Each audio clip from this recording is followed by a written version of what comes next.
నమస్తే. ఇన్నాళ్ళు నన్ను సపోర్ట్ చేస్తూ, ఎంకరేజ్ చేస్తూ మీ ప్రేమని నాకు అందిస్తున్న ప్రతి ఒక్కరికి కృతజ్ఞతలు.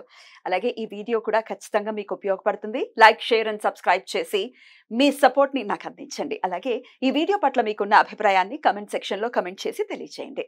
ఇప్పుడు వీడియోని చూద్దాం. జీవితంలో రకరకాల సమస్యలతో బాధపడుతున్నారా?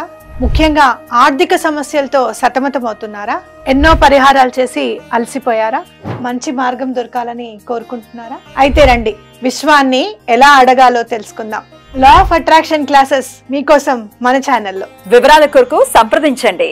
నమస్తే, వెల్కమ్ టు అవర్ ఛానల్. నేను పద్మిని. ప్రస్తుతం మనతో పాటు ఒక స్పెషల్ గెస్ట్ ఉన్నారు. ఆయన ఒక ఆస్ట్రాలజర్, అలాగే పిహెచ్డి చేస్తున్నారు కెమిస్ట్రీ మీద, అలాగే దత్త సేవలో కూడా ఉన్నారు. దత్త సేవకులు అని చెప్పుకోవచ్చు. సాయి శ్రీనివాస్ గారు మనతో పాటు ఉన్నారు, మాట్లాడదాం. సాయి శ్రీనివాస్ గారు నమస్తే అండి. నమస్తే అమ్మ. బాగున్నారా? బాగున్నాను, మీరు? నేను బాగున్నాను. All the way from Bombay మీరు ఇక్కడికి రావడం జరిగింది. Thank you so very much. Actual గా నేనే ఆయనని అంటే మన వీడియోస్ లో సాయి గురించి ఒక వీడియో నేను ఏదో పోస్ట్ చేయడం జరిగింది. If I'm not wrong, Kanchi Seshagirirao గారి కేఎస్ఆర్ గారి వీడియోలో ఈయన రిప్లై ఇచ్చారు కదా. మీరు రిప్లై ఇస్తే నేను మిమ్మల్ని ఎలా కాంటాక్ట్ చేయొచ్చు, మీరు నాకు ఒకసారి కాల్ చేయండి అని ఆయన కమెంట్ కి నేను రిప్లై ఇచ్చాను. సో ఆయన నాకు ఫోన్ చేశారనమాట. సో ఆయనతో ఒక్కసారి మాట్లాడిన తర్వాత హీఈస్ ద పర్సన్, డెఫినెట్ గా మాట్లాడాలి. ఇప్పుడు జరుగుతున్నటువంటి రకరకాల కరెంట్ ఇష్యూస్ చాలా ఉన్నాయి, వాటిని అన్నిటిని పక్కన పెట్టేస్తే సాయి గురించి మాట్లాడేటటువంటి గొంతులు చాలా వినపడుతున్నాయి. సో అసలు క్లారిటీగా ఒకసారి మాట్లాడదాం. ఉపాసనలో ఉన్న వాళ్ళు, లేకపోతే సేవలో ఉన్న వాళ్ళు, డెఫినెట్ గా రకరకాల గ్రంథాన్వేషణ చేసిన వాళ్ళకి, రంధ్రాన్వేషణ కాదు గ్రంథాన్వేషణ చేసిన వాళ్ళకి రంధ్రాన్వేషణతో పని ఉండదు. సో అందుకని సాయి శ్రీనివాస్ గారిని ఈ రోజు మన స్టూడియోకి రమ్మడం జరిగింది, ఆయన చేయడం జరిగింది. Thank you so very much for your time అండి. First of all thanks to Red TV ఈ ఆపర్చునిటీ ఇచ్చినందుకు. బికాస్ ఎందుకనంటే సాయినాథుల వారి గురించి కొంచెం షేర్ చేసుకోవడానికి ఒక ప్లాట్ఫామ్ దొరికింది. డెఫినెట్లీ సాయి గురించి మనం వింటున్నామండి, రకరకాల మాటలు. ఫకీర్ అనేది సర్వసాధారణంగా ఆయన ఉన్నప్పటి నుంచి ఉన్నదే, అదేం పెద్ద ఆయనకి కొత్త కాదు, సాయి భక్తులకి కొత్త కాదు. సో మరి ఈ ఫకీర్ అనే మాట దగ్గర నుంచి మొదలు పెడితే, ఆయన ఒక ముస్లిం కాబట్టి ఆయనను మనం కొలవటం ఏంటి, అల్లా మాలిక్ అని అంటారు, మనం ఆయనను కొలవటం ఏంటి అని మాట్లాడేటటువంటి ఆ వైనం ఎలా చూస్తారు మీరు? అసలు యాక్చువల్గా ముందు మనం దీని గురించి స్పెసిఫిక్గా మాట్లాడాలంటే, ఎక్కడ కూడా మీరు మహారాష్ట్ర సైడ్ వెళ్ళి చూస్తే అక్కడ ఉండే సాధు సంతుల్ని వీళ్ళని ఫకీర్ అనే అంటారు. నేను యాక్చువల్గా మహారాష్ట్రలో లాస్ట్ ఒక 4 years నుంచి ఉంటున్నాను. అక్కడ ఉండేటటువంటి వాళ్ళని ఎందుకనంటే మొహమ్మడియన్ కల్చర్ అనేది అక్కడ ఎక్కువ ఉంది. దానివల్ల అక్కడ ఉన్న వాళ్ళందరినీ కూడా ఫకీర్ అనేవాళ్ళు. మీరు ఇప్పుడు సాయి సచరిత్రలో చూసుకుంటే ఎన్నో చోట్ల ఏకనాథ భాగవతం గురించి మాట్లాడతారనమాట. వాళ్ళ ఏకనాథుని కూడా ఫకీర్ అనే అంటారు. ఫకీర్ బాబా అంటారా? ఫకీర్ గాని బాబా గాని అక్కడ ఇలానే ఉందన్నమాట. అలానే అసలు చాలా మందిని కూడా బాబా అని పిలుస్తారు, పెద్దవాళ్ళని. నేను కూడా ఉన్నాను బాంబేలో. ఎవరైనా కొంచెం మన టెక్నీషియన్స్ ని, పెద్ద టెక్నీషియన్స్ అయితే బాబా అని అంటూ ఉంటారు కదా. సంజయ్ ని కూడా బాబా అని పిలుస్తారు, సంజయ్ దత్ ని. ఆయన ముస్లిం అవ్వలేదు. అంటే ఫకీర్ అని పిలిచినంత మాత్రాన ఎక్కడ వాళ్ళు ముస్లిం అయిపోరు, అండ్ నెక్స్ట్ అల్లా మాలిక్ అన్నంత మాత్రాన కూడా ఆయన ముస్లిం అయిపోడు. ఇది ఎలాగా అనేది ఫర్దర్ గా ముందే లేకపోతే ఎక్స్ప్లెయిన్ చేస్తాను. బట్ అసలు ముందు మనం ఇంకొక విషయం గమనించాల్సింది ఏంటంటే, ఇప్పుడు మనం ఇక్కడ ఉన్నాము, నా గురించి మీరు నేను ఇద్దరం సమకాలీకులం. నా గురించి ఏదన్నా కామెంట్ చేస్తున్నారు అని అంటే దానికి మీకు రైట్ ఉంటుంది. బికాస్ ఎందుకంటే మనం సమకాలీకులం కాబట్టి నా గురించి మీకు ఏదో కొద్ది గొప్ప ఇన్ఫర్మేషన్ తెలుస్తుంది. ఓకే, ఇప్పుడు సాయి గురించి గానీ లేకపోతే అప్పుడున్నటువంటి దత్తావతారాల గురించి గానీ మాట్లాడేటువంటి అధికారం కానీ లేకపోతే అంత సామర్థ్యం గానీ ఇప్పుడున్న వాళ్ళకి ఎక్కడన్నా ఉందా? అసలు వాళ్ళు ఆ కాలంలో ఉన్నారా? ఉండి చూసారా? వాళ్ళకి అసలు ఏమాత్రం ఈ అర్హత గానీ స్థాయి కానీ ఆ మాత్రం జ్ఞానం కానీ ఏమాత్రం ఉంది? బుక్స్ రెఫరెన్స్ వాళ్ళకి, బుక్స్ లో చూసి మేము మాట్లాడుతున్నామని ఓపెన్ గానే బాహటంగా చెప్తారు. అవును, ఓపెన్ గా అలానే చెప్తున్నారు. మరి అలానే సాయినాథుల వారి గురించి మన సనాతన సాంప్రదాయంలో ఉన్నటువంటి ప్రతి దత్తావతారం యొక్క చరిత్రలో కూడా ఉంది. మరి వీళ్ళందరికీ ఆ దత్తావతారాల చరిత్రలు కనిపించట్లేదా? వీళ్ళు పద్దాకలా తీసుకొచ్చి సాయి సచ్చరిత్రలో తీసుకొచ్చి చదువుతున్నారు. మరి అదే సాయి సచ్చరిత్రలో ఒక్కొక్క అధ్యాయంలో అక్కలకోట స్వామి గురించి వస్తుంది. అక్కలకోట స్వామి గురించి మరి వీళ్ళు ఎందుకు చదవట్లేదు? అక్కలకోట స్వామి గురించి చదివితే షిరిడి సాయిబాబా ఎవరో అర్థం అవుతుంది క్లియర్ గా. ప్లస్ అలానే లాస్ట్ అధ్యాయంలో మీరు చూసుకుంటే తెంబే స్వామి వారి గురించి వస్తుంది. అసలు తెంబే స్వామి వారి దత్త సాంప్రదాయానికి మూల స్తంభం లాంటి వారు అనమాట. ఎలా ఒకసారి వివరిస్తాను. మనకి ఇప్పుడు వైష్ణవ సాంప్రదాయం తీసుకుంటే రామానుజాచార్యుల వారే దానికి ఒక మూల స్తంభం అని మనం చెప్పొచ్చు అనమాట. అలానే మనం స్మార్త సాంప్రదాయం గాని, శైవం గాని, శాక్తేయం గాని తీసుకుంటే ఆది శంకరాచార్యుల వారు, అద్వైతాన్ని బోధించింది కూడా ఆది శంకరాచార్యుల వారే. ఓకే, అలానే దత్త సాంప్రదాయం వరకు మనం తీసుకుంటే దానికి అంత ప్రప్రథములు మూల స్తంభము అయినటువంటి వాళ్ళు తెంబేస్వామి వారు అన్నమాట. అసలు ఈ తెంబేస్వామి వారి గురించి మనం ఇంకా మనం మాట్లాడాలి అని అంటే మన యొక్క శంకర పీఠాలలో 33వ పీఠాధిపతి ఎవరైతే ఉన్నారో ఆయన తెంబేస్వామి వారిని చూపించి ఈయన సాక్షాత్తు దత్తాత్రేయుడు అనేటువంటి బిరుదుని ఆయనకి ఇచ్చారనమాట. అసలు యాక్చువల్ గా ఇక్కడ ఉన్న వాళ్ళకి తెంబేస్వామి అంటే ఏదో తెంబేస్వామి అనేదో పేరు తెలుసు కానీ అసలు మహారాష్ట్రలో ఉన్న వాళ్ళకైతే షిరిడి సాయిబాబాని, స్వామి సమర్థని ఎంత కొలుస్తారో తెంబేస్వామిని కూడా అంతే ఈక్వల్ గా కొలుస్తారు. ఆయన సాక్షాత్తు దత్తావతారం. గానగాపురంలో కూడా ఆయన గురించి ఎక్కువగా ఉంటుంది. ఎందుకంటే ఈ రోజు మనం ఒక దత్తాత్రేయుల వారి లిటరేచర్ చూస్తున్నాము అని అంటే ఆ దత్తాత్రేయుల వారి ప్రతి లిటరేచర్ ఆయన ఇచ్చిందే. ఘోర కష్టోద్ధరణ స్తోత్రం అవ్వచ్చు గాని, లేకపోతే దత్తస్తవం గాని, ఈ స్తోత్రాలు ఎంతో మంది ప్రజలకు వాళ్ళ జీవితాల్లో వెలుగుని నింపాయి. దత్తస్తవం గురించి అయితే ఇప్పుడున్న వాళ్ళల్లో కూడా నేను చూసాను లైవ్ లో.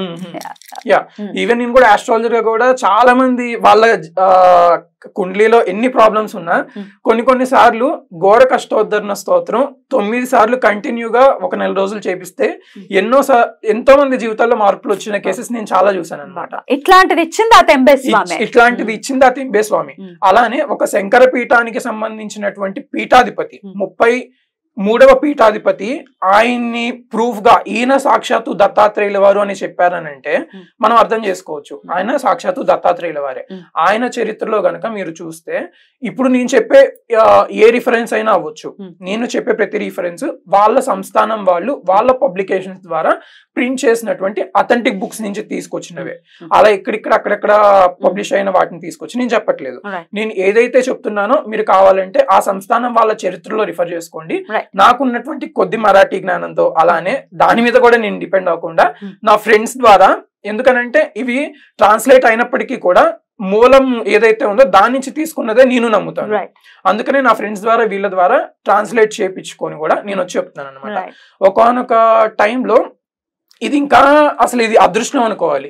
ఎందుకనంటే ఈ రోజున షిరిడి సాయిబాబాని ఇంతమంది పూజ చేస్తున్నారు సౌత్ సైడ్ లో అని అంటే దానికి కారణం తెంబేస్వామి వారే. ఎందుకని చెప్పాలి అని అంటే మన రాజమండ్రిలో తెంబేస్వామి వారు 1907లో ఆయన చాతుర్మాస దీక్ష చేస్తున్నప్పుడు మొదటిసారి ఆంధ్రప్రదేశ్ లో బాబావారి నేమ్ తీసుకొచ్చింది మన తెంబేస్వామి. ఆయనే కదా కొబ్బరికాయ పంపించారు. తెంబేస్వామి వారి దగ్గరికి షిరిడి సాయినాథుల వారి శిష్యులైనటువంటి దాస్గను మహారాజ్ వస్తారనమాట.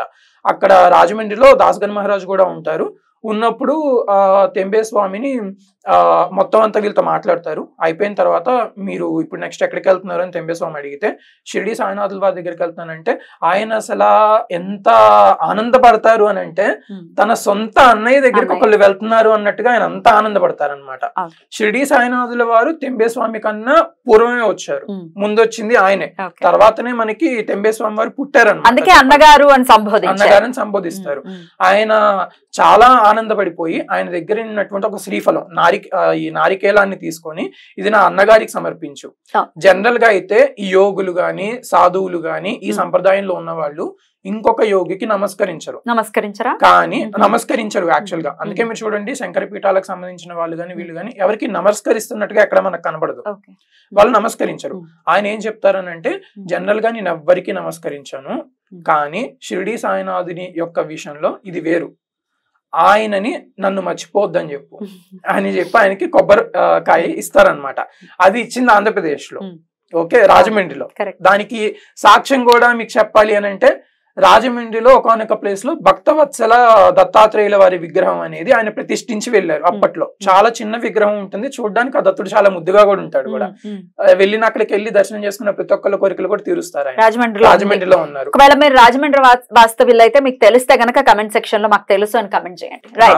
అక్కడికి వెళ్తారనమాట. సో అక్కడ ఆయన కొబ్బరికాయ ఇస్తారు. దాన్ని తీసుకొని దాస్గన్ మహారాజు గారు వెళ్ళిపోతారు. కానీ ఈయన కొబ్బరికాయ ఇచ్చిన సంగతి అది ఇది అంతా మర్చిపోతారు. మర్చిపోయి వీళ్ళు ఏం చేస్తారంటే అక్కడ చివుడ అని ఒక పదార్థం ఉంటది అనమాట. ఇక్కడ మనం ఎలా అయితే అటుకులతో మిక్చర్ చేసుకుంటామో వాళ్ళు దాన్ని చివుడ అంటారు. అంటారనమాట. అది చాలా కారంగా ఉన్నప్పుడు ఏం చేస్తారంటే ఆ కొబ్బరికాయని కొట్టి ఆ కొబ్బరికాయని కోరి దాన్ని అందులో కలిపేసేసుకొని వాళ్ళు తినేస్తారు. ఏ కొబ్బరికాయ అయితే తెంబేస్వామి ఇచ్చారు. ఓకే, ఇప్పుడు అక్కడి నుంచి తెంబేస్వామి దగ్గర నుంచి ఏదైతే కొబ్బరికాయ వీళ్ళు తినేసారో అది తీసుకొని వీళ్ళు బాబా దగ్గరికి వెళ్ళినప్పుడు బాబా ఎప్పుడు చాలా ప్రేమమూర్తిగా పలకరించేటటువంటి వాడు దాస్గన్ మహారాజ్ని. ఆ రోజు చాలా కోపంగా కూర్చొని ఉంటాడు ఉగ్ర రూపంలో. కూర్చొని ఉంటే దాస్గన్ మహారాజ్కి అర్థం కాదు ఏం తప్పు చేశానా నేను అని ఆయన ఆలోచించుకుంటా ఉంటాడు అనమాట. అప్పుడు బాబా చెప్తాడు, నువ్వు ఏదైతే నా తమ్ముడు నా గురించి ఒక కొబ్బరికాయను పంపించాడో నువ్వు దాన్ని ఏం చేసావు అని అడుగుతారు. అడిగినప్పుడు ఈయనకి చేసిన తప్పు గుర్తుకొచ్చి క్షమించమని చెప్పి నా దగ్గర 100 కొబ్బరికాయలు ఉన్నాయి, 100 కొబ్బరికాయలు మీకు ఇస్తాను తీసుకోండి అని అంటే, నువ్వు 100 కొబ్బరికాయలు ఇచ్చినా సరే నా తమ్ముడు ఏదైతే కొబ్బరికాయ ఇచ్చాడో దానికి సరి సమానమా ఇది అన్నట్టుగా కూడా సచరిత్రలో ఉంది. ఇప్పుడు కాంట్రవర్సీస్ తీసుకొస్తున్న వాళ్ళందరూ ఏమంటున్నారంటే ఈ సచరిత్రలో ఉంది కదా మీరు చెప్తున్నారు అంటున్నారు. ఇది సచరిత్రలో ఉన్నది మాత్రమే కాదు, మహారాష్ట్రలో పూణేలో వాసుదేవ నివాస్ అని ఉంది, అడ్రస్ కూడా చెప్తున్నా నోట్ చేసుకోండి. మహారాష్ట్రలో వాసుదేవ నివాస్ లో ఇది తెంబేస్వామి వారి మఠం అన్నమాట. ఆయన ఒక శిష్యుడు అయినటువంటి గులవాని మహారాజు గారు ఏర్పరిచింది.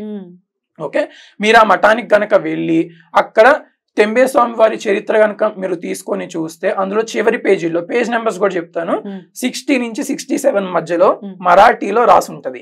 ఇదంతా కూడా వాళ్ళు దీనికి పైగా ఇంకేమని చెప్తారని అంటే సాయినాథుల వారు దత్తావతారం, తెంబేస్వామి వారు కూడా దత్తావతారం. ఈయన యొక్క రూట్ అంతా వేరు, ఆయన రూట్ అంతా వేరు. ఆయనకు అసలు ఆచారము శుభ్రత మడి ఇలాంటివి సాయిబాబాకి లేవు. అలానే తెంబేస్వామి వారికి తీసుకొస్తే ఆయన నిత్య కర్మిష్ట అనమాట. ఆయన ఎలా నిష్ఠాగరిష్ఠుడు. ఆయన ఎలా చేసేవాళ్ళు అని అంటే మధుకరి భిక్ష తీసుకొని వచ్చుకొని వేరే వాళ్ళు ఇచ్చిన పళ్ళెంలో కూడా కాకుండా ఒక బండ మీద బండని క్లీన్ చేసుకొని ఈ దానికి ఏమన్నా మైలు మడి లేకుండా వాళ్ళు ఏమన్నా ఇస్తారేమో అన్న ఇంటెన్షన్ తో ఆ బండి మీద క్లీన్ చేసుకొని తినేవాడు అనమాట. వాళ్ళు అదే బుక్ లో ఏమని చెప్తారంటే ఈయన ఎంత నిష్ఠాగరిష్ఠుడు, బాబా చూస్తేనేమో అలా ఉంటారు. మన యొక్క ఫిజికల్ మైండ్ కి భౌతికంగా చూస్తే వాళ్ళు అలా ఉంటారు, కానీ వాళ్ళిద్దరూ చెప్పిన బోధలు ఒక్కటే. ఈయన తెంబేస్వామి వారి దగ్గరకు కూడా ముస్లిం భక్తులు వచ్చేవాళ్ళు అప్పట్లో. ఇక్కడ ముస్లిం భక్తులు అన్నది మనకు తెలిసింది ఒక మతం ముస్లిం అనే, కానీ పార్సీలని జోరాస్ట్రియన్స్ అని అక్కడ చాలా మంది ఉంటారు. మహారాష్ట్ర సైడ్ మీరు వెళ్తే వాళ్ళు వచ్చినప్పుడు ఆయన ముస్లిం వాళ్ళకి ఈ ప్రాబ్లం ఉంది అని అంటే మీరు నేను చెప్పే పూజలు చేయడం ఏం అవసరం లేదు, మీకు కల్మా చదవండి, కల్మాలో ఇది చదవండి అని వాళ్ళకి సంబంధించింది చెప్పి అది చదివిపిస్తారనమాట. ఇక్కడ దీన్ని బట్టి మనం అర్థం చేసుకోవచ్చు ఏ పాత అయినా మనం ఏ పాత్రలో వెళ్ళినా కూడా ఇటు మీరు యాక్చువల్ గా ఇంకో విషయం చెప్పాలి అని అంటే అసలు ఇప్పుడు ఉన్నటువంటి అన్య మతాలన్నీ కూడా ఒకప్పుడు సనాతన ధర్మం నుంచి వచ్చినవే. అవి ఈ యోగులకి మహర్షులకి అవతారాల పురుషులకి వీళ్ళకి తెలుసు, కానీ మన యొక్క ఫిజికల్ మైండ్ తో అది మనకు అర్థం అవ్వట్లేదు. మనం ఇన్ని డిఫరెన్సెస్ ని మనం తీసుకొస్తున్నాం అనమాట. సో ఇక్కడ దీన్ని బట్టి మనం ఏమర్థం చేసుకోవచ్చు అంటే తెంబేస్వామి వారు అంటే దత్త సాంప్రదాయానికి మూల స్తంభం అయినటువంటి తెంబేస్వామి వారే సాయినాథుల వారిని అప్రూవ్ చేసినప్పుడు ఆ కాలంలో మనం ఎంత అసలు తెంబేస్వామి కాలి గోటుకు గాని షిరిడి సాయిబాబా కాలి గోటుకు గాని మనం సరిపోం.